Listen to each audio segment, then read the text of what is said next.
بھیجے تھے ان کا اور ان کے بارے میں ہمارا یہی طریق رہا ہے، اور تم ہمارے طریق میں تغیر و تبدل نہ پاؤ گے۔ اے محمد صلی اللہ علیہ وآلہ وسلم، سورج کے ڈھلنے سے رات کے اندھیرے تک ظہر، عصر، مغرب، عشاء کی نمازیں اور صبح کو قرآن پڑھا کرو، کیونکہ صبح کے وقت قرآن کا پڑھنا فرشتوں کی حاضری کا موقع ہوتا ہے، اور بعض حصہ شب میں بیدار ہوا کرو اور تہجد کی نماز پڑھا کرو۔ یہ شب خیزی تمہارے لیے ایک اضافی عمل ہے۔ امید ہے کہ اللہ تم کو مقام محمود پر فائز فرمائے۔ اور کہو کہ اے پروردگار، مجھے مدینے میں اچھی طرح داخل کیجو اور مکے سے اچھی طرح نکالیو، اور اپنے ہاں سے زور و قوت کو میرا مددگار بنائیو، اور کہہ دو کہ حق آ گیا اور باطل نابود ہو گیا، بے شک باطل نابود ہونے والا ہے۔ اور ہم قرآن میں وہ چیز نازل کرتے ہیں جو مومنوں کے لیے شفا اور رحمت ہے، اور ظالموں کے حق میں تو اس سے نقصان ہی بڑھتا ہے۔ اور جب ہم انسان کو نعمت بخشتے ہیں تو روح گرداں ہو جاتا ہے اور پہلو پھیر لیتا ہے، اور جب اسے سختی پہنچتی ہے تو نا امید ہو جاتا ہے۔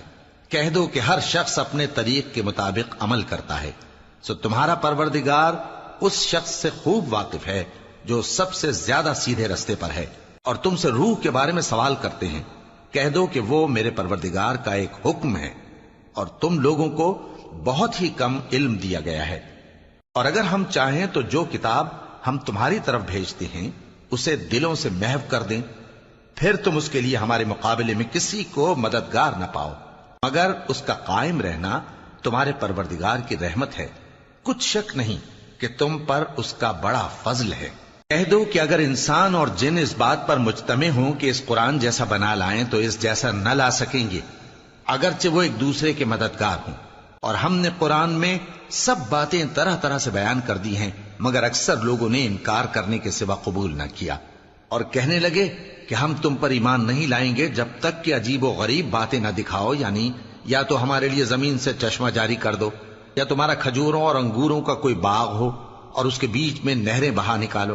یا جیسا تم کہا کرتے ہو ہم پر آسمان کے ٹکڑے گرا دو، یا اللہ اور فرشتوں کو ہمارے سامنے لے آؤ، یا تمہارا سونے کا گھر ہو، یا تم آسمان پر چڑھ جاؤ، اور ہم تمہارے چڑھنے کو بھی نہیں مانیں گے جب تک کہ کوئی کتاب نہ لاؤ جسے ہم پڑھ بھی لیں۔